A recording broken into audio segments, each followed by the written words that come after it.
So Telangana state లో మాత్రం ఇది ఒక డెవలప్మెంట్ ఏరియా. ఇప్పుడు హైదరాబాద్ ఇంత పెద్ద సిటీ, పూరా తెలంగాణలో హైదరాబాద్ ఇంత పెద్ద సిటీ, ఇంకా జాగ ఎక్కడ దొరకలేదా?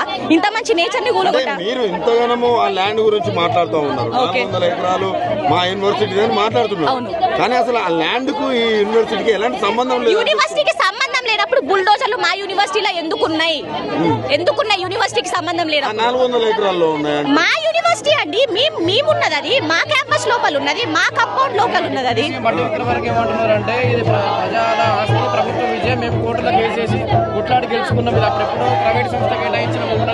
1974 యూనివర్సిటీ ఎస్టాబ్లిష్మెంట్ అయింది.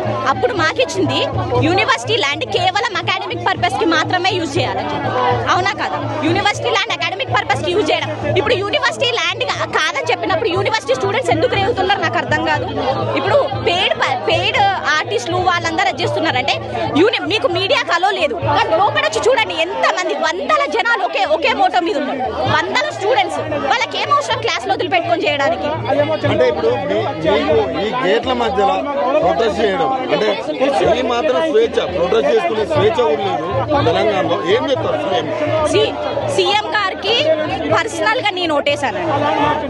జరిగిన సీఎం ఎలక్షన్స్ లో పర్సనల్ గా నేను ఓటేసాను. Now I'm regretting that decision.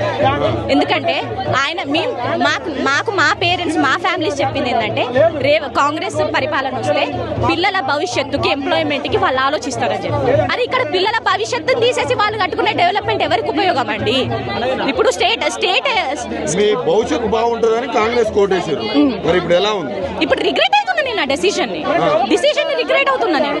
ఎందుకంటే ఇప్పుడు యూనివర్సిటీ ఆఫ్ హైదరాబాద్ ల్యాండ్ కాదని చెప్పినప్పుడు మరి రేవంత్ రెడ్డి గారు ఎందుకు రియాక్ట్ అవ్వట్లేదు? ఇప్పుడు రియాక్ట్ అవ్వచ్చు కదా, యూనివర్సిటీ పక్క ప్రూఫ్స్ తో ఉండొచ్చు కదా. మీరు కూడా మొత్తం ఏదో కొన్ని ప్రతిపక్ష నాయకులు ఫేడ్ బ్యాచ్ అట్లా కూడా వార్తలు వినపడుతున్నాయి. స్టూడెంట్స్ అండి మేము